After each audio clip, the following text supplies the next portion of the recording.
자, 우리 지난주에 했던 이야기부터 시작하면 성령으로 충만해질 때 세 가지 모습으로 나타난다고 했죠. 하나는 성경에는 찬송, 예배라고 할 수도 있고요. 함께 예배하고 마음으로 찬송하고, 그 다음에 뭐였죠? 범사에 감사, 범사까지 됩니다. 범사에 하나님의 주권을 인정하고 감사하는 것으로, 마지막 세 번째가 피차 복종입니다. 이걸 하나의 이제 집처럼 제가 비유했었죠. 그래서 이 토대 위에 이런 기둥이 잘 세워져 있고 내부 인테리어까지 딱 돼야 성령 충만한 모습이라고 했습니다. 오늘 이제 요거랑 연결되는 거죠. 요게 성령 충만한 모습의 3대 요소 중에 하나이면서 이제 오늘 나올 내용들의 서론격인 내용이고요. 자, 근데 한번 좀 더 이렇게 범위를 넓혀서 이게 이제 관계적인 인간관계잖아요. 오늘 제목 인간관계 속에서의 실천이잖아요. 오늘 피차 복종이. 근데 이제 잘 보면 요 앞에 지난 본문 중에 했던 요 앞에 바로 앞에 나온 내용이 하나님의 자녀답게 서로 사랑하라 하면서 6에서 10계명이 나왔고, 오늘도 5계명을 이제 쭉 구체적으로 풀어놓은 거지 않습니까? 그러면 우리가 이제 그걸 위해서 필요한 게 이제 성령 충만인데, 사실 여기 좀 서로라는 말이 좀 들어가야 맞아요. 6에서 10계명이 대인 계명이잖아요. 다른 말로 하면 제가 오늘 제목을 인간관계 속에서의 사랑의 실천이라고 했지만, 사실 여기서 말하는 것도 지금 6에서 10계명은 인간관계 속에서 실천되어야 될 계명들이잖아요. 오늘 본문하고 무슨 차이가 있어요? 아마 이렇게 정리하시면 될 것 같습니다. 여기 나왔던 내용들은 모든 인간관계에 다 적용되는 거예요. 그야말로 서로 모든 인간관계, 오늘 말씀은 당연히 적용되고요. 근데 오늘 특별히 여기서 떨어져서 따로 말하고 있는 이 세 가지 인간관계는 뭐가 있습니까? 질서가 있어요. 그죠? 그게 좀 차이가 있습니다. 여기는 특별히 그런 게 언급되지 않고 모든 인간관계에서 보편적으로 다 적용되는 거라면, 오늘 말한 이 세 가지는 분명한 질서가 있고 그 질서에 따라서 질서를 존중하면서 사랑하는 게 오늘 본문에 강조되어 있습니다. 그 차이가 좀 있어요. 물론 여기서도 당연히 여기 나와 있는 거, 뭐 분노하지 말고 거짓말하지 말고 그런 것들이 다 포함되죠. 다 적용돼야죠. 이 오늘의 인간관계에도, 오늘 살펴볼 거예요. 그러나 여기에는 여기에 없는 내용이 들어있습니다. 그렇게 생각하시면서 보겠습니다. 먼저 요 구절을 볼게요. 21절, 오늘 전체 내용의 서론격이라고 할 수 있는 21절 같이 읽겠습니다. 시작. 그리스도를 경외함으로 피차 복종하라. 여기서 두 가지를 좀 살펴봐야 되는데, 먼저 피차 복종 어떻게 해석하면 좋을까요? 피차 복종, 일단 아주 단순하게 해석하면 피차 서로, 그죠? 그러면 문자적으로 오늘 다룰 세 관계에서 다 서로 복종하는 것, 이렇게 해석하면 맞을까요? 어떻습니까? 오늘 나오는 게 이 세 가지잖아요. 남편, 아내, 이 부모, 자녀, 3 상전이라고 돼 있죠?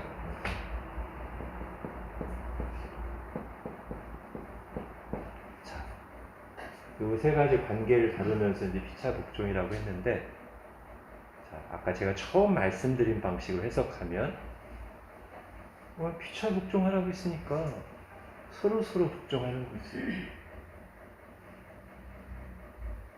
아내만 남편에게 순종해? 남편도 아내에게 순종해야지. 피차 복종하라고 하셨잖아. 자녀만 부모에게 순종해? 부모도 자녀에게 순종해야지. 피차 복종하라고 하셨잖아. 종만 상전에게 순종해? 상전도 종에게 순종해야지. 복종해야지. 피차 복종하라고 했잖아. 어떻습니까? 어떻게 생각되세요? 여러분 생각에. 그 1번 해석. 문자적으로 여기 모든 관계 속에서 서로 복종해야 된다. 아마 제 생각에 요즘 현대인들은 그 해석을 받아들이고 싶어 할 것 같습니다. 근데 우리는 이제 성경을 문맥에 따라 해석해야 되는데, 제가 볼 때는 오늘 본문은 명백하게 순종의 방향을 정해주고 있습니다. 아내가 남편에게 순종하고, 자녀가 부모에게 순종하고, 종이 상전에게 순종하라는 명백한 방향을 주고 있지, 그 역에 대해서는 말하고 있지 않습니다. 그렇죠. 이건 너무 명백합니다.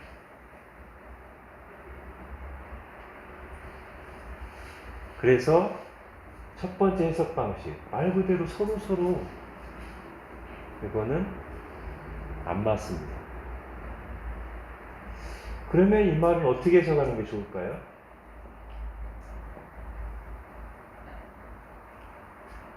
저는 이 말을, 피차를 오늘 제목에서 이렇게 해석하는 게 가장 적절해 보입니다. 즉, 하나님께 또는 그리스도께 순종할 뿐 아니라 인간 관계 속에서도 하나님이 주신 질서 안에서 순종해야 된다는 거죠.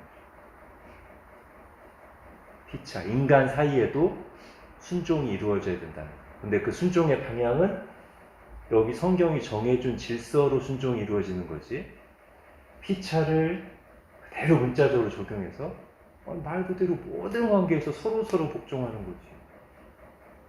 이게 아니다. 하나님께만, 그리스도께만 순종하는 게 아니라 인간 관계 속에서도 서로 순종이 일어나야 된다.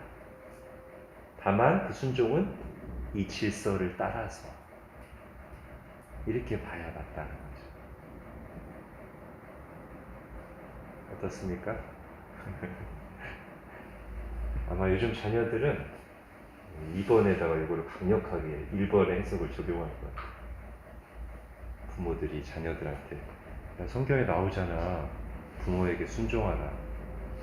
아이, 아빠 성경에도 나오잖아요, 피차 복종하라. 아빠도 나한테 복종하세요. B 아닙니다.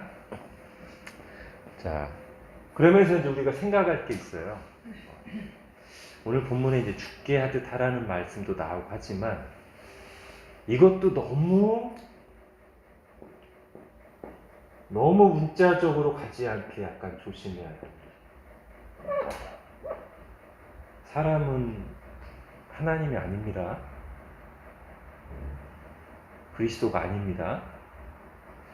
그만큼 하나님이 세우신 질서를 존중하고 순종하라는 거지, 정말 하나님처럼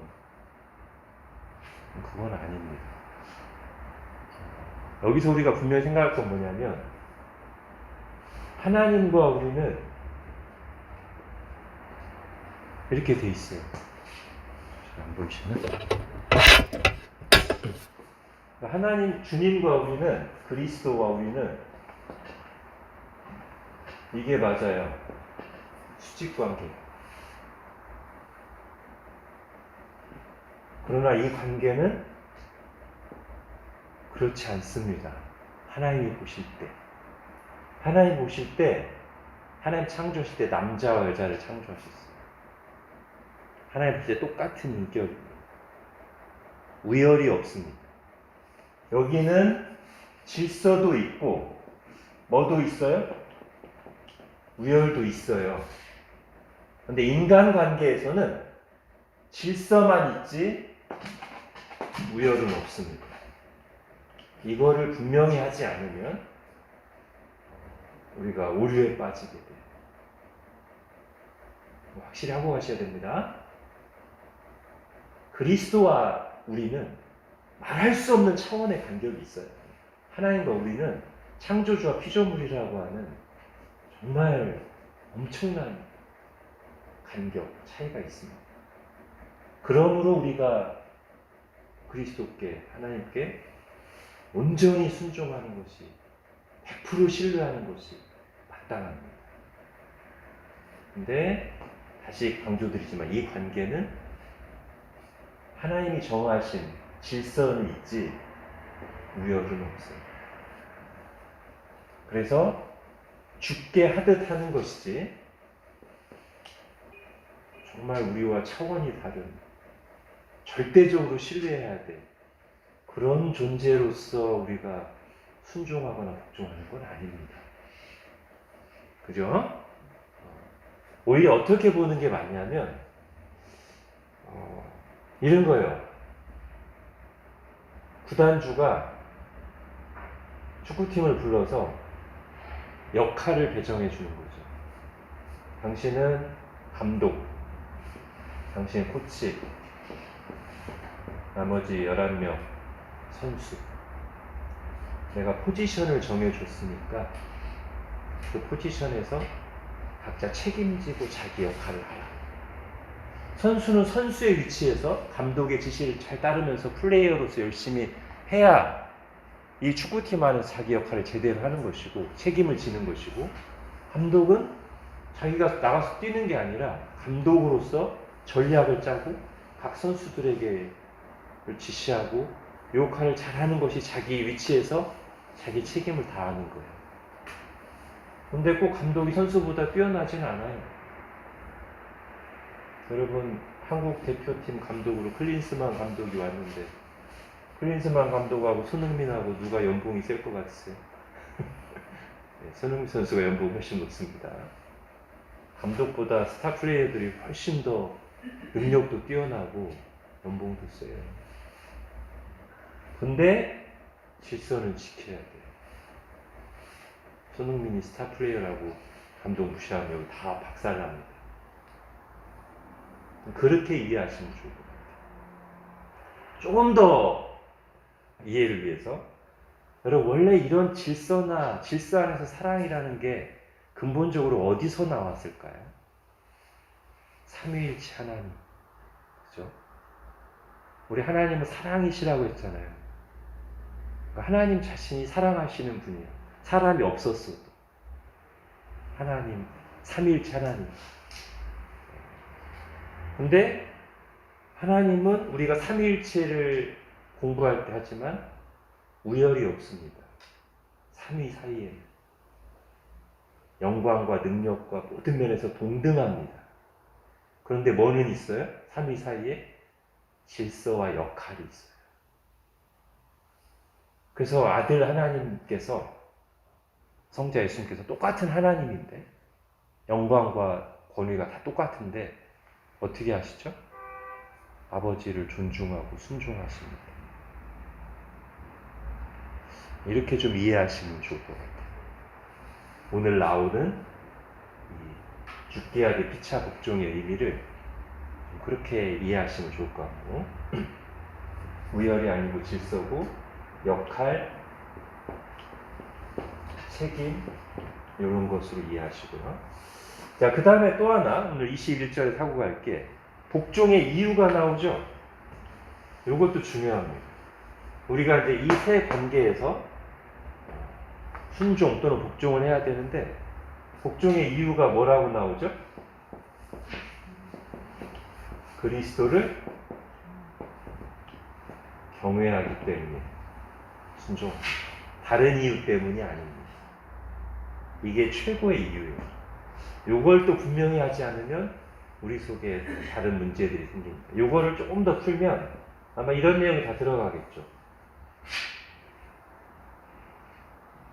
하나님께서 그리스도께서 정하셨으니까, 즉 하나님의 뜻이니까 순종하는 것. 그죠? 그리스도를 경외함으로 순종한다는 것은 그게 그리스도의 뜻이고 그리스도께서 정한 질서니까 순종하는 것이고, 또 어떤 이거에는 거의 항상 뭐가 따라오냐면 하나님이 다 보고 계시고 갚아주실 거라는 믿음이 있어요. 우리가 그리스도를 경외함으로 순종한다는 것은 내가 이것이 하나님의 뜻이니까 내가 순종하는 것이고, 내가 이 일을 행할 때 사람 앞에서가 아니라 하나님이 다 보고 계시고 하나님이 갚아주신다. 근데 이 두 가지가 사실은 우리가 모든 하나님의 명령을 지킬 때 다 적용되는 내용이에요. 그죠? 우리가 십계명을 지키는 이유는 뭡니까? 십계명의 대부분의 내용이 세상에서 말하는 윤리와 비슷해요. 대인계명. 그죠? 우리도 그래서 지키는 건가요? 그거 안 지키면 세상에서 욕먹으니까? 아니죠. 우리가 1차적으로 이 계명을 지키는 이유는 하나님의 뜻이니까. 다시 말하면 그게 진짜로 옳은 거니까. 두 번째는 하나님이 보고 계시고 갚아주시니까. 이거거든요. 자, 여기서 좀 더 적용을 해볼게요. 이제 오늘 이게 하나님의 뜻이고 하나님이 보고 계시니까는 모든 하나님의 명령에 다 적용되는데, 특별히 오늘 인간관계와 관련해서 이걸 좀 더 적용해보면 아마 이런 의미가 들어있을 겁니다. 첫 번째는 내가 순종할 대상이, 즉 남편이나 부모나 상전이 꼭 존경받을 만하거나 내 마음에 꼭 들거나 그가 나에게 지시하는 것이 다 내켜서 순종하는 것이 아닙니다. 그죠? 하나님의 뜻이니까, 하나님이 보고 계시니까 순종한다는 말 속에는 꼭 이들이 완벽해서 참으로 존경할 만해서 그가 내리는 지시가 다 내 마음에 꼭 맞고 그래서 순종하는 게 아니라는 거예요. 그죠? 그 의미가 담겨 있습니다. 그리스도를 경외함으로 순종한다는 말 속에. 두 번째는 근데 이거랑 약간 반대되는 것처럼 보이지만 뭐가 또 들어있냐면 하나님의 뜻에 명백하게 어긋나는 것에 대해서 남편이나 부모나 상전이 말하면 순종해야 돼요? 안 해야 돼요? 안 해야 됩니다. 지금 우리가 순종하는 이유가 그리스도의 뜻이기 때문에 순종하는 거잖아요. 근데 그리스도의 뜻과 명백하게 어긋나는 걸 명령하는데, 지시하는데 내가 순종한다? 아니, 그건 말이 안 돼. 요 말 속에 이미 그리스도를 경외함으로 순종한다는 말 속에는 그리스도의 뜻과 어긋나는 명령이 왔을 때는 내가 순종하지 말아야 된다는 의미가 담겨 있다는 거예요. 아시겠죠? 요 두 가지를 잘 기억하시기 바랍니다. 내가 사람이 내 마음에 쏙 들어서 다 동의가 돼서 순종하는 건 아니에요. 그러나 명백하게 또 하나님 뜻에 어긋나는 것은 내가 순종하는 게 아닙니다. 이거는 이 세 가지 관계에 지금 다 적용되는 서론을 지금 말한 겁니다. 자, 이런 큰 이해를 가지고 이제 하나씩 해볼게요. 남편과 아내.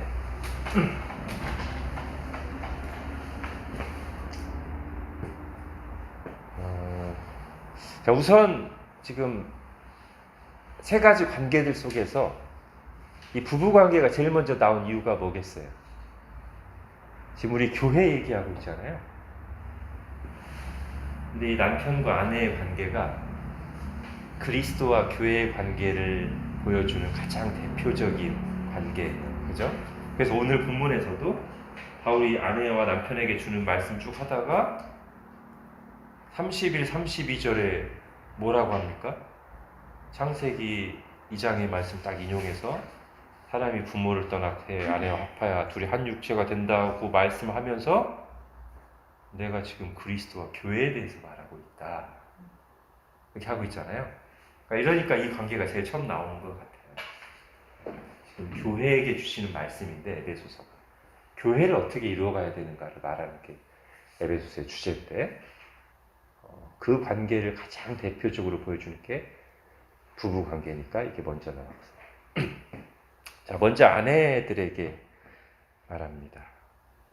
자, 우리 교재 아내에게 뒤에 나오는 부분만 한번 아내 되신 분들이 같이 읽겠습니다. 시작. 남편에게 복종하기를 기대하게 하라. 네. 아까 말씀드렸죠. 자, 부부 관계에서 아내에게 주어진 역할과 책임은 순종입니다. 즉, 순종을 통해서 가정에 주신 하나님의 뜻을 이루고 가정을 세워가는 것이 아내의 역할이자 책임입니다. 아까 축구 대표팀에서 선수들이 감독의 지시에 따라서 자기 위치에서 역할을 하는 것이 선수의 역할이고 책임이듯이 그래야 팀이 잘 굴러가서 승리할 수 있듯이 부부 관계에서는 아내는 남편에게 순종함으로써 하나님의 뜻을 나타내고 가정을 세워가는 것입니다. 자, 그런데 아까 이제 서론격으로 쭉 기본적인 얘기는 두 개 했습니다만 약간 겹치는 부분이 있는데 그래도 한 번 더 아내가 남편에게 순종한다고 할 때 제가 아까 주께 하듯을 너무 정말 하나님처럼 하면 안 된다고 했죠. 그래서 세 가지 좀 기억할 게 있어요. 첫 번째는 아까 제가 서론으로 말한 거랑 똑같아요. 남편이 하나님의 뜻에 명백하게 어긋나는 걸 말하면 순종하지 않는 겁니다. 그렇게 해야 맞습니다. 예를 들면 교회 가지 말라고 하고 같이 전 보러 갑시다.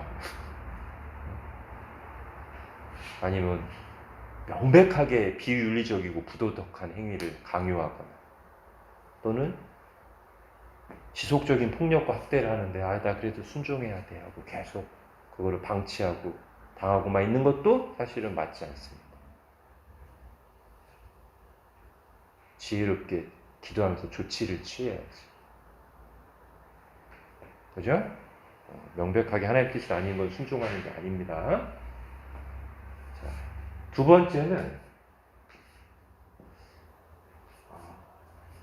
아무 생각 없이 아무런 판단 없이 맹종하는 것도 아닙니다. 다시 말하면 의견을 낼 수 있어요. 그죠? 그러니까 1번 말고 명백하게 하나님 뜻 아닌 거는 뭐 당연히 반대해야 되고 근데 어떤 구체적인 사안들은 명백하지 않은 게 있잖아요. 어떤 일을 결정하거나 할 때 그때 남편이 말하면 그냥 무조건 아멘 하고 따르는 게 아니고 의견을 낼 수 있죠. 아내가. 심지어 반대할 수도 있죠. 반대 의견을.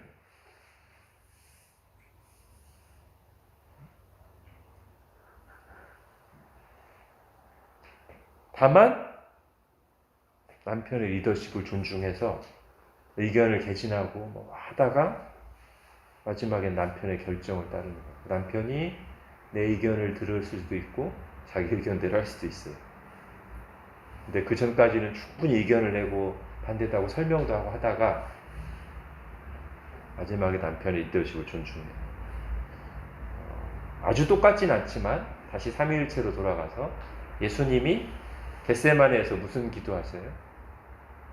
이 잔을 내게서 옮기시옵소서. 얘기하시죠? 마지막에는 그러나 내 뜻대로 마옵시고 아버지의 뜻대로 없소서. 이렇게 한다고요. 자, 또 이거랑 조금 연관해서 아까 우열이 아니라 질서라고 했죠. 인간관계에서의 순종은 우열이 아니라 질서예요. 그러면 누가 더 나을 수가 있어요?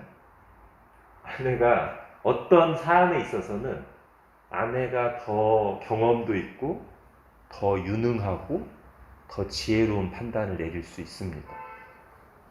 그러면 깨어있는 남편이라면 그럴 때 아내의 의견을 잘 경청하고 아내에게 결정을 맡길 수 있죠. 그러나 책임은 남편이 져야 됩니다. 남편이 전혀 책임자로서의 리더로서의 역할을 하지 않고 다 아내한테 맡겨놓고 그래 당신 마음대로 하고 나중에 문제 생기면 뭐야 당신 왜 이런 식으로 하면 안 되고 잘 경청하고 아내가 더 잘할 수 있는 건 맡기고 근데 마지막에 책임은 자기가 책임지는 자세를 가져야 된다.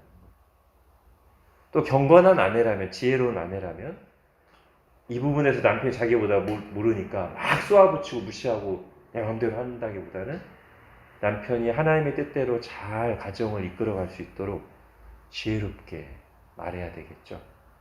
최대한. 이런 것을 다 종합해서 순종하는 거예요. 그러니까 하나님께 순종하는 거랑 약간 다르죠. 죽게 하듯이라는 말을 너무 경직되게 해석해서 절대적으로 남편에게 이건 좀 다릅니다.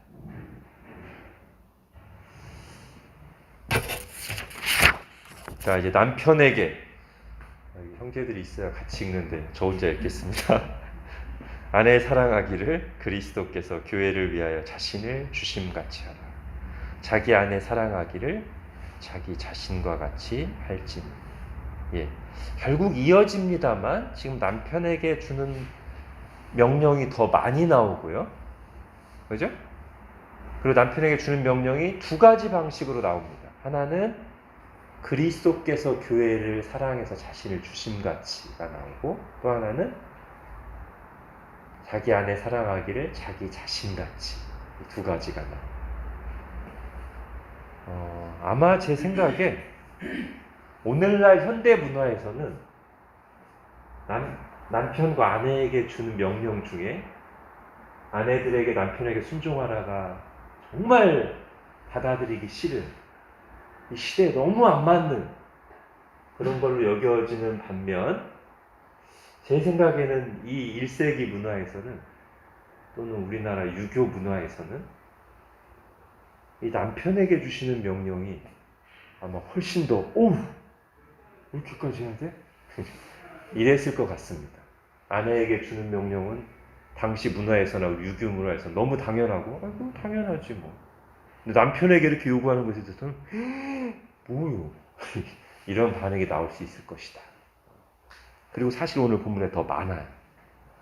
자, 그런데 첫 번째, 그리스도께서 교회를 위해 자신을 주심같이 사랑하라고 하시면서 설명이 붙죠. 26, 27절에 어떤 내용입니까? 그리스도께서 교회를 위해서 자신을 주시는데 거기에는 어떤 목적 또는 방향이 있어요. 뭐였어요? 물로 씻어 깨끗하게 하사 거룩하게 하고 영광스러운 교회를 세우고 흠이 없게 이런 목적을 가지고 그러니까 비유하자면 이렇게 교회가 아름다운 신부가 되도록 신랑 되신 그리스도께서 자신을 내어주셨다는 거죠. 그러면 남편들에게 그리스도께서 교회를 위해서 자신을 주심같이 사랑하라고 할 때 적용이 어떤 내용이 좀 들어가면 좋을까요? 이렇게 정말로 진정으로 아내를 하나님 보시기에 아름답게 유익하게 하는 방향으로 아내를 위해 선신하고 자신을 내어주는 게 되어야 되겠죠. 그죠? 무조건 아내가 원하는 대로 다 들어주는 그런 방식보다는 정말 아내가 장기적으로 계속해서 하나님 앞에서 아름답게 세워져 가도록 헌신하는 방향으로의 사랑. 아내의 영적인 유익과 성장을 위해 남편이 헌신하고, 아내의 정서적 유익과 안정을 위해서 남편이 헌신하고, 그런 게 다 있겠죠. 자, 그 다음에 두 번째, 자기 아내 사랑하기를 자기 자신과 같이라고 했잖아요. 이 자기 자신과 같이는 우리에게 매우 익숙한 표현이죠. 뭐죠? 십계명의 두 번째 기둥.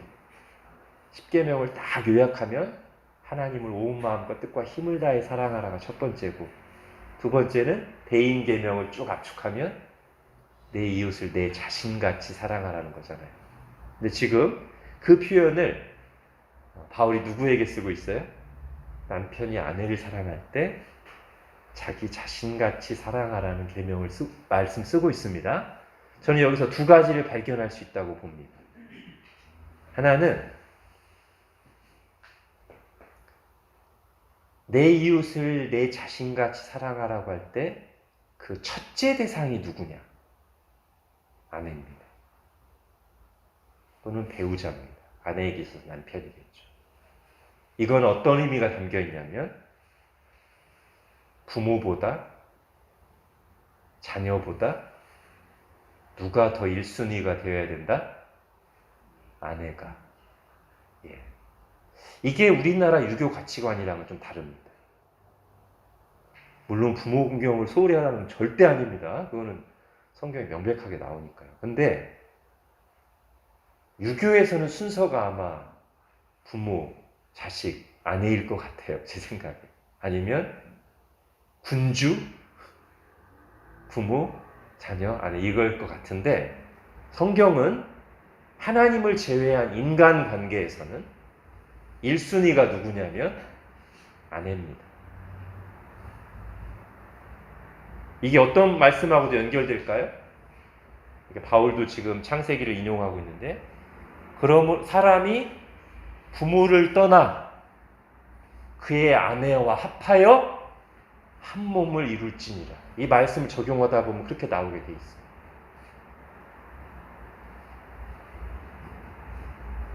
그리고 여기에 바로 이제 자기 자신과 같이 사랑하라는 말씀이 가지는 또 하나의 의미가 들어 있습니다. 바울이 자기 아내를 사랑하는 자는 자기를 사랑하는 거라고 하잖아요. 어떤 의식이 있어야 돼요. 우리가 결혼을 딱 했으면 이 시대의 분위기를 우리가 다 멀리하고 싸워서 물리치면서 우리는 늘 어떤 의식을 가지고 있어야 돼요? 창세기 말씀을 그대로 적용해서 사람이 부모를 떠나 그 아내와 연합하여 한 몸을, 이 한 몸이 자기 자신이잖아요. 이룰지니라. 결혼할 때 우리의 의식은 이제 아내와 또는 남편과 나는 한 몸이야. 하나야. 하나님 우리를 그렇게 부르셨어. 그러니까 이제 내 의식 속에서는 바울이 말한 그대로 아내를 사랑하는 것 곧 나를 사랑하는 거야.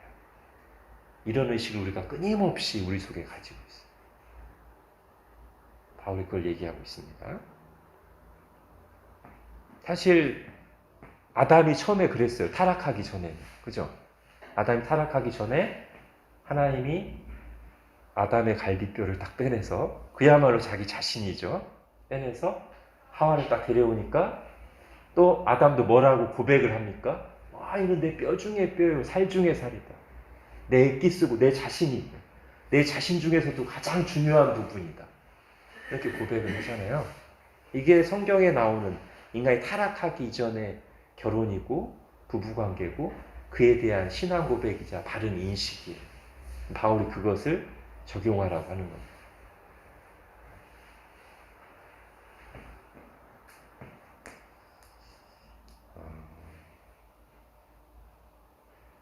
자, 물론 이제 이 말을 적용할 때 우리가 약간 그렇게 중요한 건 아닙니다. 자기 자신같이 할지니라 하니까 자기 스타일에 맞춰서 하면 안 되겠죠, 그죠? 자기 자신같이라니까 아내는 나와 동등해. 아내는 곧 나야. 내가 좋아하는 대로 하면 아내도 좋아할 거야. 이건 아니고 아내에게 좋아하는 방식으로 해야 되겠죠. 제가 이번에 그 에베소서 준비하면서 나온 책에 참고로 이런 내용이 있었습니다. 사랑의 언어가 사람마다 좀 다를 수 있다. 그 말은 뭐냐면 어떻게 할 때 이 사람이 나를 사랑하구나 라고 느끼는 그 방식이 사람마다 좀 차이가 있을 수 있다. 그러면서 5가지 사랑의 언어를 얘기했어요. 그냥 참고하십시오. 첫 번째는 스킨십. 어떤 사람은 부드럽게 스킨십을 할 때, 이 사람이 나를 정말 사랑하는구나. 두 번째는 인정 또는 격려. 나를 인정해주고 격려해줄 때, 어떤 사람 그거를 정말 나를 사랑하는 걸로 느끼고 좋아요.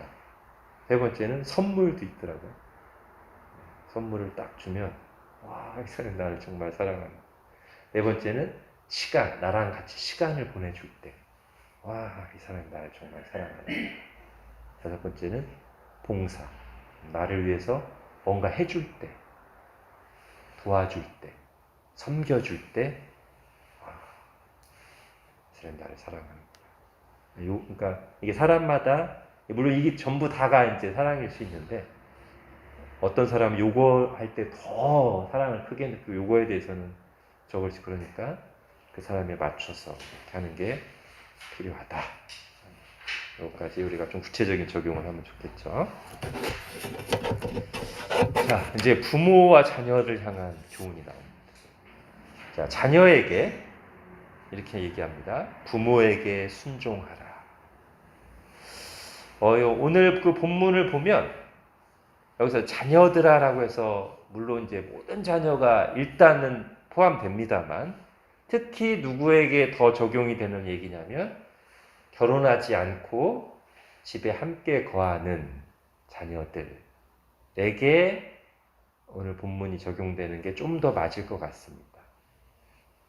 왜냐하면 아까 제가 그랬죠. 결혼의 성경적인 개념이 부모를 떠나 그 아내와 합하여라고 하는 순간, 이제 결혼한 사람은 독립된 가장이에요. 그러니까 부모를 여전히 공경하지만 여기 오늘 성경에 나온 것처럼 부모의 양육을 받거나 매사에 순종해야 되는 그런 관계는 아닙니다. 결혼한 자녀는 더 이상 부모의 양육을 받거나 매사에 순종하는 관계는 아니라고 봐야 돼요. 결혼하면 어떻게 되는 거예요? 부모를 떠나 라는 말씀 속에 그런 개념이 들어 있습니다. 이것을 그 자녀도 인식해야 되고 부모도 인식해야 됩니다. 부모가 결혼한 자녀에 대해서 여전히 이 말씀을 그대로 적용하려고 들면 갈등이 생겨요. 그리고 또는 결혼한 자녀가 자기를 여기에 있는 말씀에 해당되는 자녀로 여기는 것은 약간 문제가 있어요. 독립해야 됩니다. 경제적으로, 정서적으로 독립해야 돼요. 오히려 결혼한 자녀는 여기 나오는 방식대로 부모의 양육을 받거나 매사에 순종하는 방식으로의 부모 공경이 아니라 다른 방식으로 부모를 공경해야 되겠죠. 부모가 어려울 때 재정적으로 도와주거나 건강이 어려울 때 살피고 돌봐드리고 이런 식의 부모 공경이 이루어져야 되지, 여기 나온 방식으로 계속 가면 안 됩니다. 그리고 부모도 결혼한 후에는 이제는 일방적인 훈계나 지시가 아닌 뭐가 돼야 돼요? 다 커서 어른이 된 한 가정의 가장이고 자기를 책임지는 성숙한 어른인 자녀를 적절한 충고와 조언을 할 수 있겠죠. 인생의 선배로서. 그런 거지 순종을 강력하게 요구하면서 훈계나 지시의 방식으로 가는 것은 이제는 아닙니다. 결혼한 자녀에게.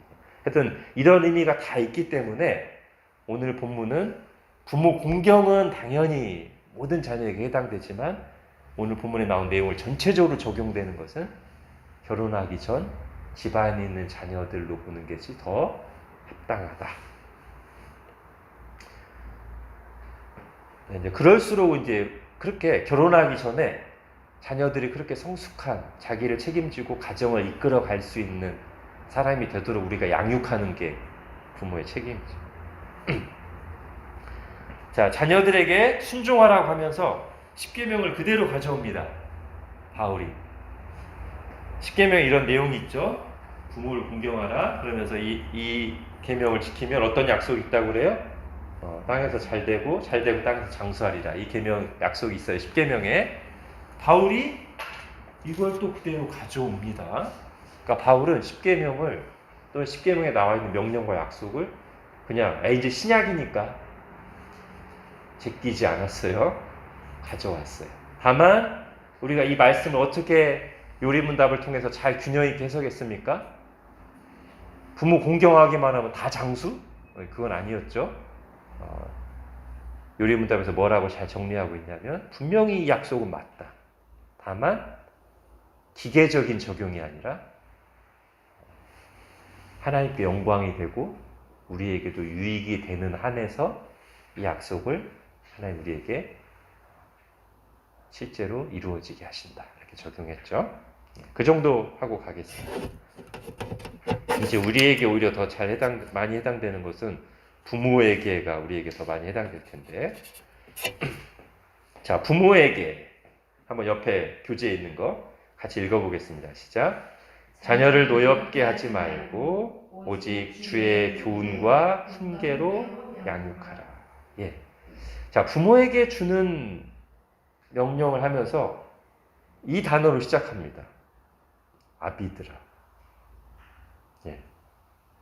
이것도 저는 의미가 있다고 봅니다. 성경은 가정을 다스리는 책임이 부모에게 있는데 그 중에서도 더 큰 책임이 누구에게 있어요? 예, 아버지에게 있습니다. 이제 오늘날 우리 시대는 가부장 제도에 대해서 굉장히 부정적인 인식을 가지고 있어요. 그죠? 왜냐하면 유교적인 가부장 제도가 가진 그런 영리 현상, 부작용들을 많이 겪었기 때문에 그러나 성경은 아버지를 가정의 머리로 분명하게 제시합니다. 아까 남편과 아내 관계에서도 남편이 아내의 머리라고 했고 지금 부모 자녀 관계에서 자녀 양육의 1차적인 책임도 아비드라라고 말함으로써 남자들에게 더 큰 책임이 있어요. 이것을 이 시대의 남자들은 아버지들은 무겁게 받아들여야 됩니다. 돈만 잘 벌어다 주는 것이 남편 아버지의 일이 아니라는 거예요. 그거 다 잘하면 다 된 줄 알면 안 된다는 거예요. 가정의 신앙을 잘 세우는 것, 자녀들을 하나님의 뜻대로 잘 양육하는 것, 이 막중한 책임이 누구에게 있다? 아버지에게 있다. 결혼한 남자들에게 있다. 아유, 형제들이 들어야 돼요. 저만 듣고 있습니다, 지금. 자, 이게 이제 아까 아내가 남편에게 순종한다는 말씀과도 연결돼요. 그러니까 자녀 양육에 있어서 사실 누가 더 많은 시간을 자녀들과 함께 보내고 헌신도 더 많이 하냐면 어머니들이에요. 그거는 부인할 수가 없죠. 근데 그럴지라도 전체 질서와 구조는 어떻게 해야 되는 거예요? 아내가, 어머니가 더 많이 수고하고 시간을 들이니까 아버지를 무시하고 아내 혼자 결정하고 다 하는 방식으로 가면 그 가정이 잘 세워지기가 어려워요. 지혜로운 아내들은 어떻게 해야 돼요? 네 애비 바빠서 오늘도 안 들어온댄다. 하고 아내 혼자 엄마 혼자 다 하는 방식이 아니라 그걸 계속 보여줘야 돼요. 아이들한테도. 어떤 그냥 사소한 건 당연히 그때그때 하는 건 어머니가 하죠. 근데 어떤 결정을 내릴 때는 이거는 아빠 오면 말씀드리자. 아빠한테 얘기해볼게 엄마. 아빠랑 같이 얘기해서 알려줘. 이거를 한 단계 더 걸르니까 번거롭게도 느껴지고 그럴 수 있지만 요거를 꼭 하셔야 돼요. 어머니들. 그러면 그게 남편도 세우는 게 되고 아내가. 자녀들이 부모의 권위를 순종하고 인정하고 순종해야 되는데 어머니가 그렇게 할 때 아이들 앞에서 그래야만 그게 가능해집니다. 그러지 않고 아내가 남편하고 사이가 안 좋아서 기분이 안 좋을 때 애들 앞에서 아빠 욕을 막 하거나 아니면 아빠가 바빠서 신경 못 쓰니까 그걸 막 무시하고 애들 앞에서 어머니 마음대로 해버리면 그 뒤에 아무리 뒤에 자녀들아 부모에게 순종하라고 적용하려고 해도 되질 않아요. 스스로 다 깎아먹는 거예요. 물론 남편도 마찬가지예요. 남편도 애들 앞에서 어머니를 존중하는 모습을 보여줘야 돼요. 함부로 아내를 대하면 그게 깎아먹는 거예요. 그러니까 부부가 서로 존중하고 순종하는 것을 잘해야 자녀들이 부모에게 순종하는 것이 잘 따라옵니다. 그것만 잘해도 한 70%는 저는 먹고 들어간다고 봅니다. 그리고 지혜로운 아내들이 그렇게 해야 혹시 자기의 사명을, 가정을 잘 세우는 사명을 소홀히 하거나 무책임하게 하려고 했던 남편들일지라도 아버지일지라도 아내가 계속 그것을 얘기하면 남편들이 좀 깨닫고 부담을 느끼지 않겠어요? 여보 이거 당신이 결정해야 될 것 같은데 그래? 하면서 자기도 스스로 자기 책임을 인지하고 무겁게 느끼는데 계속 그냥 아내 혼자 다 결정해버리면 남편도 밖에 일하느라 피곤한데 그래 더 무책임하게 돼. 그리고 애들하고도 자꾸 간격이 벌어지고 저희 집이 홈스쿨링 했잖아요. 지금 이제 거의 끝나가는데 사실 제가 이거 할 때 질서를 분명히 정했습니다. 저희 집은 물론 부모로서의 질서도 있고 홈스쿨링 학교잖아요. 아버지가 교장, 제가 교장입니다. 제 아내는 실무교사. 실제로 제 아내가 훨씬 더 많이 수고하고 시간을 냈습니다. 사실 아내가 헌신하지 않으면 어머니가 헌신하지 않으면 홈스쿨링 못합니다. 제 아내가 막 홈스쿨링에 대한 자료도 조사하고 책도 많이 읽고 어떻게 해야 될지 1차 계획도 세우고 저한테 교장인 저한테 딱 가지고 제가 제 아내가 조사해온 거랑 다 보고서 이건 괜찮네. 이거는 아니. 이건 나중에. 제가 교장으로서 결정을 합니다. 그리고 또 어쩔 때는 이제 저는 이제 주로 이렇게 교우들하고만 합니다. 제 아내는 동네 아주머니들하고도 많이 만나요. 어머니들이 막 자녀교육에 대한 얘기들 많이 하잖아요. 여기서 막 정보를 듣고 오면 제 아내가 약간 그 영향을 받을 때가 있어요. 이것도 뭐 해야 되겠고 저것도 해야 그런 교장인 저 역할은 거기서 중심을 딱 잡는 거죠. 우리가 그러지 않으려고 홈스쿨링 하는 건데 왜 또 여기저기 듣고 와가지고 따라하려고 하냐. 몇 번 그런 대화가 오간 적이 있습니다. 그래서 실제 실무나 헌신은 어머니가, 제 아내가 훨씬 많이 했고요. 저는 제가 교장 역할을 잘했다고 생각합니다. 전체 방향을 책임지고 결정하고 필요할 때 중심을 잡고 보통은 제 아내가 이렇게 많이 아이들하고 얘기하고 하지만 무겁게 아이들을 권면하고 해야 될 때는 또 제가 하죠. 그리고 중요한 것은 사람들이 저희들한테 홈스쿨링 이렇게 많이 물어보니까 일단 아이들 습관을 하나 바꾸거나 뭔가 아이들의 교육 과정을 변경할 때는 반드시 남편과 아내가 둘이 먼저 충분히 얘기하고 둘이 마음을 완전히 일치해서 일관되게 아이들에게 얘기해야 돼. 이게 사실 굉장히 중요합니다. 부모의 일관성. 아빠가 막 이렇게 해야지 얘기하고 있는데 옆에서 엄마가 딴소리 하고 있으면 그게 다 거기서 어려워져요. 또 아내가 막 애들 혼내고 있는데 아빠가 마음에 안 든다고 그 자리에서 바로 뭐라고 해버리면 다 안 됩니다. 그래서 그런 일을 최대한 미연에 방지하기 위해서 애들한테 뭔가 중요한 결정을 내리고 습관을 바꿀 때는 남편과 아내가 미리 얘기해서 우리 아이들이 이렇게 합시다 결정을 내리고 몇 주간 집중해서 둘이 똑같은 목소리를 내는 거예요. 일관되게. 그러면 효과가 매우 큽니다. 물론 여기 계시는 분들은 자녀들이 그럴 나이가 다 지났어요. 사실은 어릴 때 해야 되고, 물론 아직 이제 청년들한테 어떤 얘기를 필요하다면 그때는 이 원칙을 약간 적용할 수 있지만, 사실 제가 지금 말씀드린 내용은 조금 더 어릴 때 많이 해당됩니다. 예. 자, 오늘 그 부모들에게 주는 말씀 중에 한 가지 주의사항이 있죠. 뭐죠? 너희 자녀를 노엽게 하지 말고. 자, 한마디지만 여기서 우리가 많은 걸 생각할 수 있습니다. 부모에게 권위가 있어요. 자녀들이 부모에게 순종하는 게 마땅해요.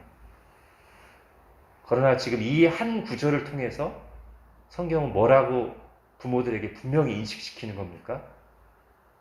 권위주의적으로, 네 맘대로, 아이의 인격을 소중히 여기지 않은 채 언행을 해서는 안 된다라는 것을 아주 분명히 말하고 있는 겁니다. 이게 세상하고 달라요. 자녀를 부모의 소유로 보거나 아닙니다. 성경은 아까 말씀드렸죠? 다 동등한 인격입니다. 잠시 동안 아이들 어릴 때 부모에게 이 아이들을 하나님의 뜻대로 양육하는 권위를 주신 거지, 함부로 무시하거나 인격을 소홀하게 대하라고 말씀하신 적은 한 번도 없습니다.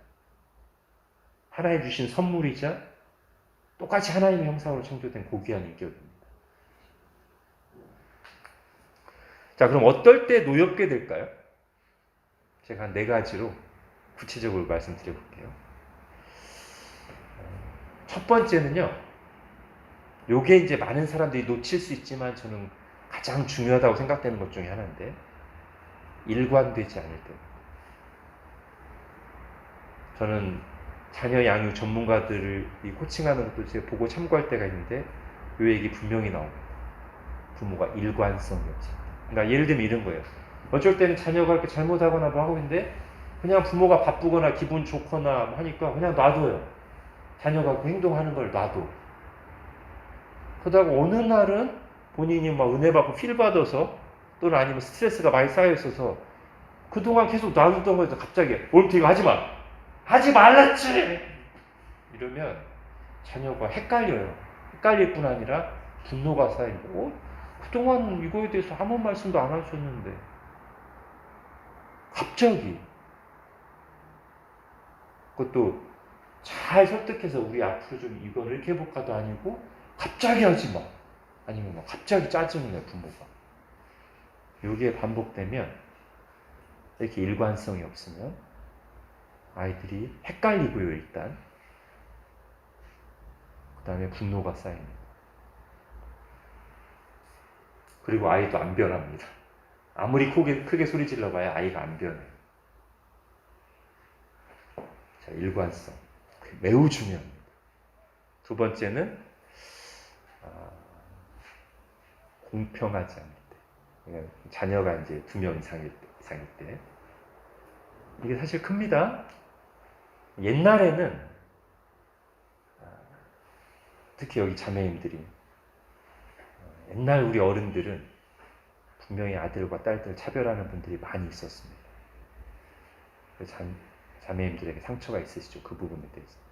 똑같은 자식인데 딸보다 아들을 더 소중하게 여기고 딸들에게 소홀히 하는 서름이 있잖아요. 이럴 때 분노가 쌓이죠. 아니면 꼭 성별이 아니더라도 어떤 아이가 더 엄마 아빠 마음에 쏙 들어 자신을 닮았다든지 어떤 이유로 똑똑하다든지 편애하는 거. 이거는 다른 자식들에게 정말 큰 상처를 주고 분노를 일으키는 겁니다. 성경에도 그런 경우들이 나오죠. 요셉에 대해서 야곱이 대놓고 편애하니까. 왜요? 자기가 제일 사랑하는 4명의 아내 중에 자기가 진짜로 사랑했던 아내는 누구예요? 라헬이잖아요. 라헬의 첫 번째 아들이니까 요셉을 편애했죠. 물론 그게 나중에는 하나님의 섭리를 작동했지만, 하나님의 섭리를 작동했다고 해서 인간의 잘못된 행동이 합리화되는 건 아닙니다. 마치 요셉의 형들이 자기 동생을 죽이려고 다 팔아넘겨서 섭리가 됐다고 해서 죽이려고 하다가 팔아넘긴 게 잘한 행동이 아니듯이 야곱이 요셉을 편애한 거 결코 잘한 게 아닙니다. 형들이 막 분노가 쌓이죠? 요셉에 대해서, 아버지에 대해서. 편애하니까. 예.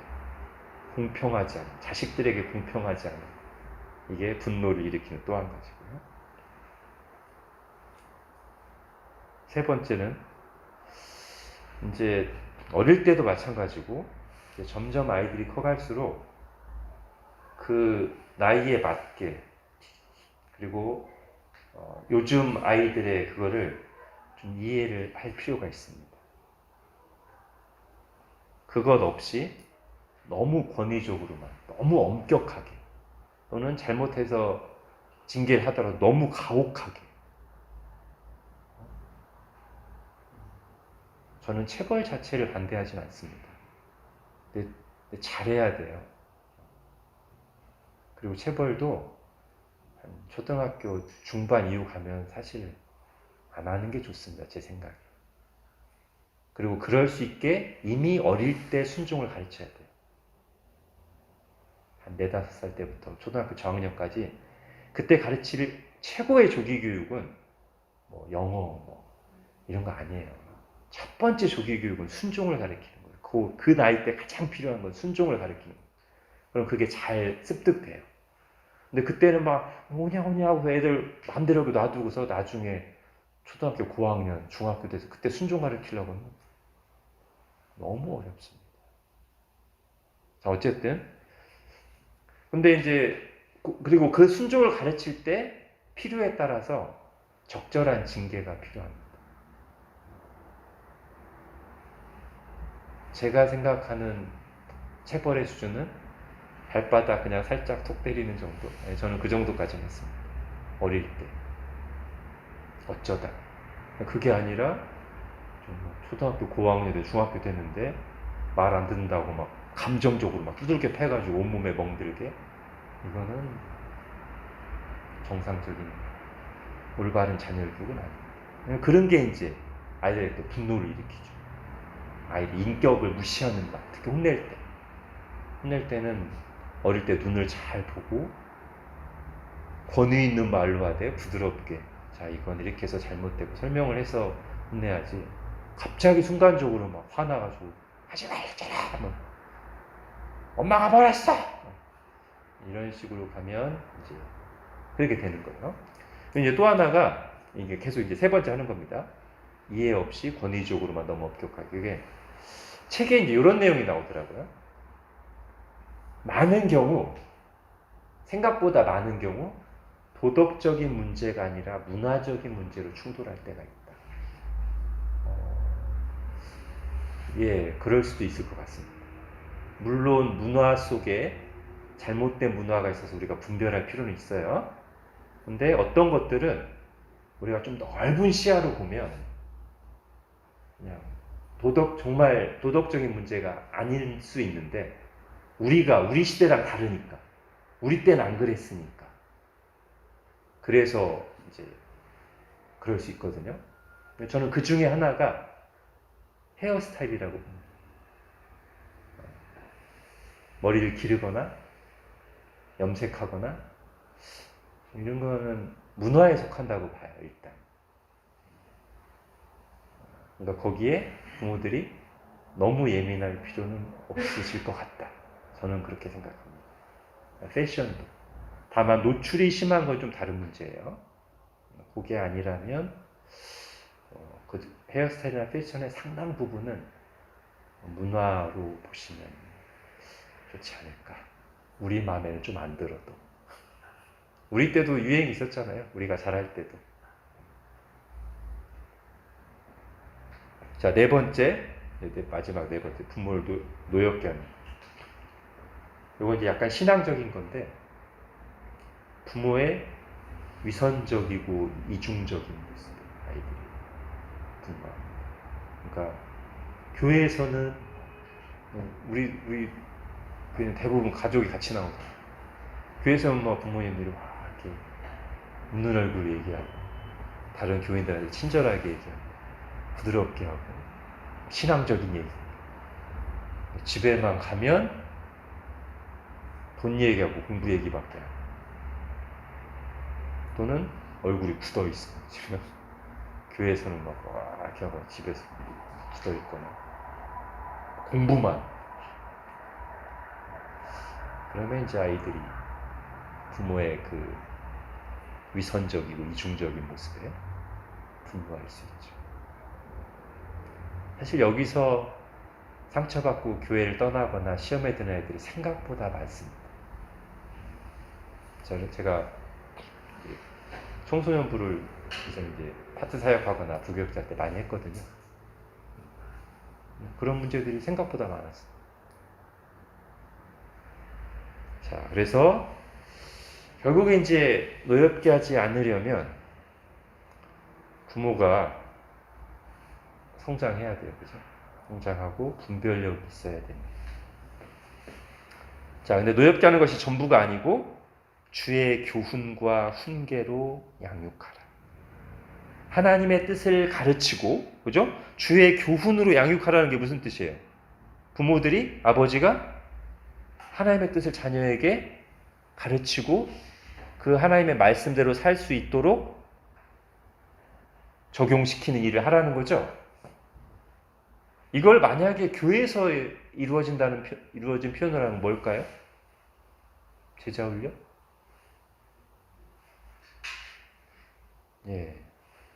자녀 제자훈련의 1차 책임은 누구에게 있어요? 예, 교회가 아닙니다. 교회는 2차입니다.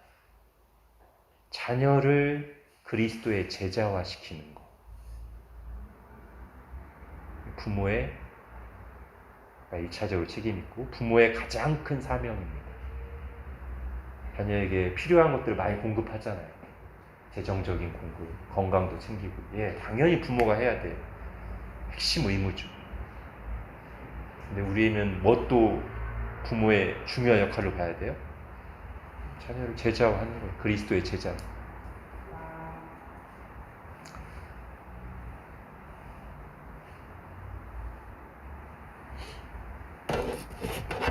자, 그래서 결국 자녀를 잘 양육하려면 부모가 영적으로 깨어있고 성숙해야 되고요. 그래서 어떤 면에서는 이게 어렵지만 자녀 양육을 잘 하려다 보면 부모도 성장하게 됩니다.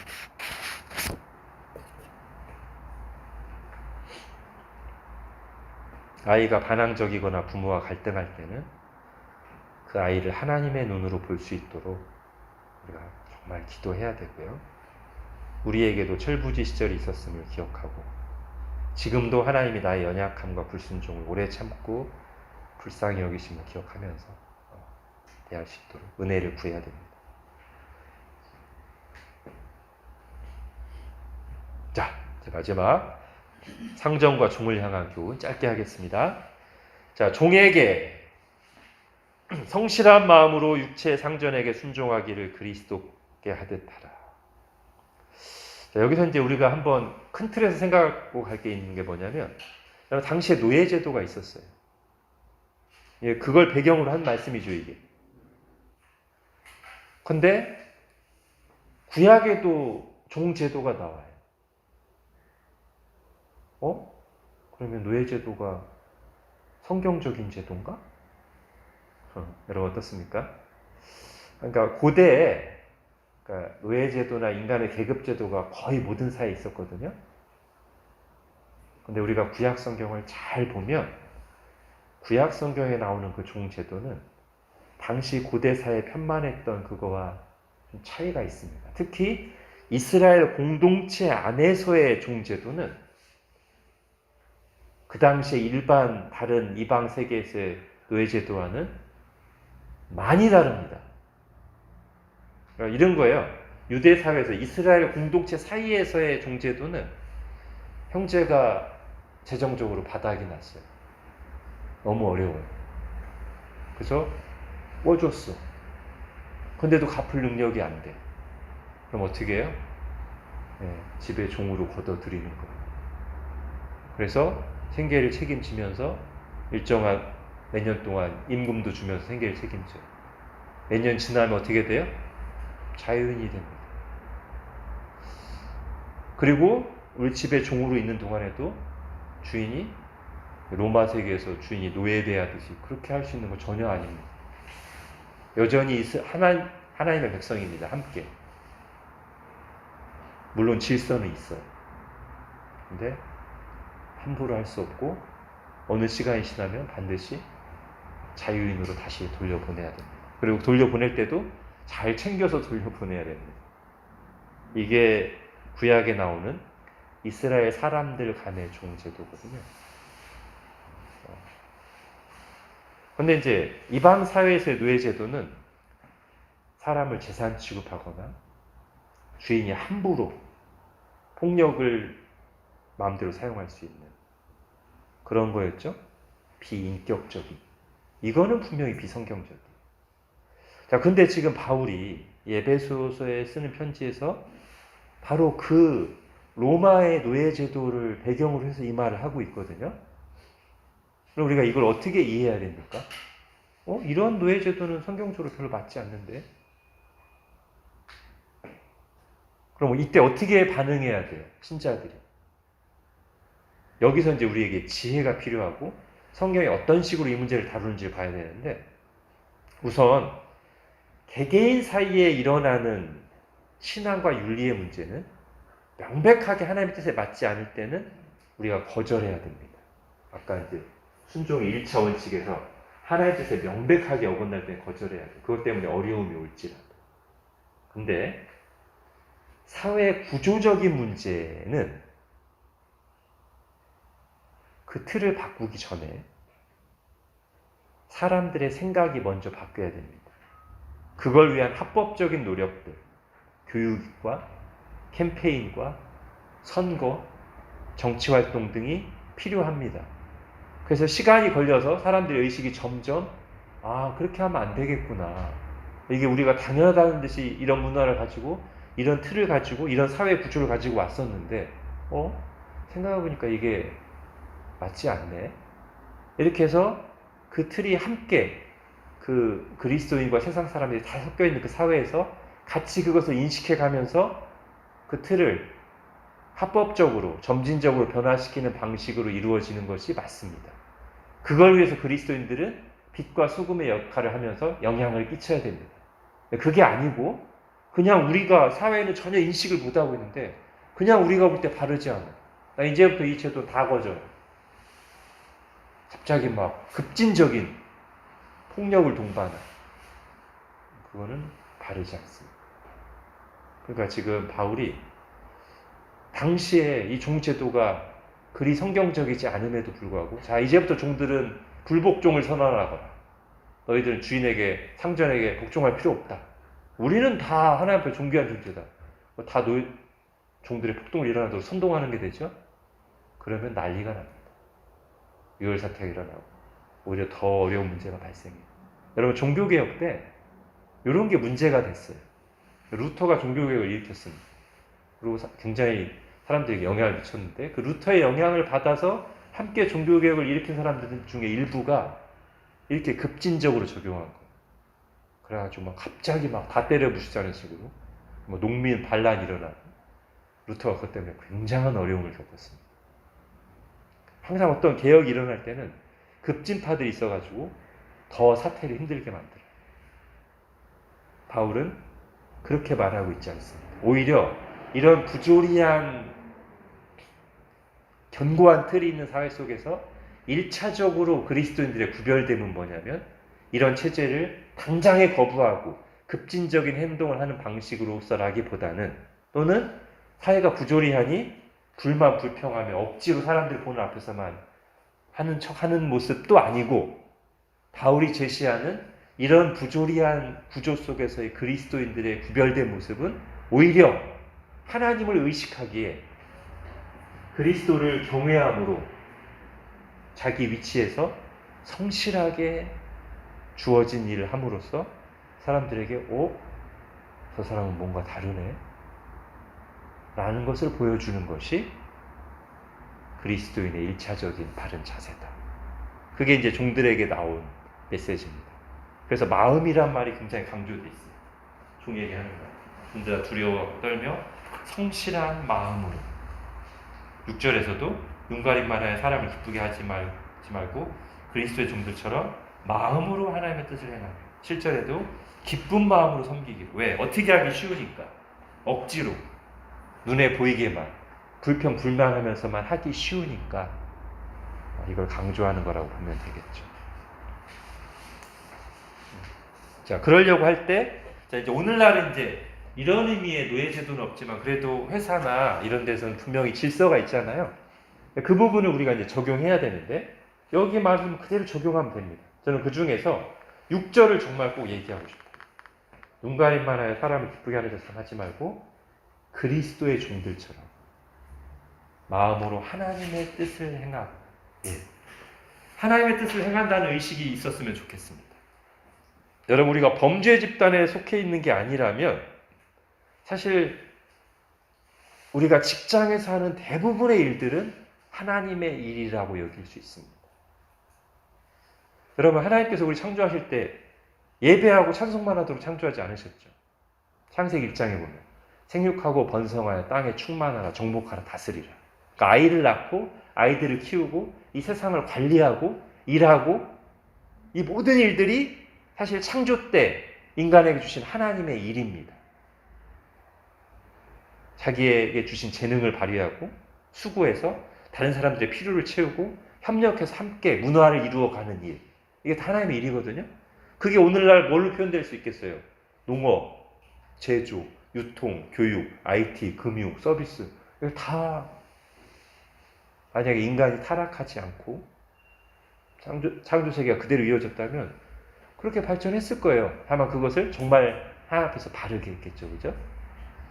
이게 지금 우리가 하고 있는 일이기 때문에 교회에 나와서 하는 일만 하나님의 일로 여길 게 아니라 여기 지금 나온 것처럼 그리스도의 종들처럼 마음으로 하나님의 뜻을 행하고 자기에게 있는 그 자리에서 이걸 하나님의 일이라고 생각하고 하면 돼요. 물론 우리에게 늘 고뇌가 있을 수 있습니다. 왜냐하면 구조상 이 시대의 구조는 기업들은 세상에 하는 일들은 이익 창출이 최고의 목표가 되다 보니까 어떤 부조리하거나 우리를 스트레스 받게 하는 일들이 있어요. 그게 이제 그리스도인의 갈등이고 힘든 건데 그럴지라도 지혜롭게 최대한 그런 부정당한 방법을 우리가 최대한 멀리하면서 그러나 일 자체는 다른 사람들 섬기는 일이고 하나님의 일이다. 큰 틀에서 그렇게 생각하면서 하나님 앞에서 일을 하는 자세를 보는 게 필요하다는 것이죠. 다니엘, 요셉을 모범으로 삼으면 그런 점은 좋습니다. 다니엘과 요셉이 일했던 곳은 우상을 섬기던 이방 세계의 왕궁이었죠. 그죠? 다니엘과 요셉이 거기서 억지로 눈가림만 하듯이 내가 왜 이런 더러운 곳에 와서 일해야 되지? 이러고 있지 않았습니다. 우리가 성경에서 보는 것은 굉장히 성실하게 자기에게 주신 지혜를 최대한 발휘해서 되도록 많은 사람들을 유익하게 하려고 일했습니다. 다만 그러다가도 하나님의 뜻에 명백하게 어긋나는 것에 대해서는 목숨을 걸고라도 거부했죠. 그러나 기본적인 자세는 열심히 일하고 자기의 상전, 왕, 존중하고 사람들을 유익하게 하는 지혜를 발휘하고 그렇게 했습니다. 우리도 직장 생활을 그렇게 해야 된다는 거죠. 이게 큰 싸움입니다. 세상 속에 사는 게 쉽지 않은 일이기 때문에. 자, 오늘 하나만 더 짧게 하고 마칠게요. 자, 상전에게 주는 말씀이 역시 짧게 9절에 나오지만 여기 엄청난 말씀이 나옵니다. 9절, 상전들아 너희도 그들에게 이와 같이 하라. 이건 아까도 말했지만 복종하라는 말은 아니에요. 근데 그걸 뺀 나머지 거의 모든 내용들을 하라는 거예요. 눈가림만 하여 사람을 기쁘게 하지 말. 상전들에게 또 위에 진짜 상전이 계시니 그리스도의 종들처럼 마음으로 하나님의 뜻을 행하고 이런 부분들을 다 적용하라는 거예요. 기쁜 마음으로 섬기기를 주께 하듯 사람에게 하지 마라. 이런 걸 다 적용하라는 거예요. 상전들. 그리고 위협을 그치라. 갑질하고 함부로 대하고 그렇게 하지 마라.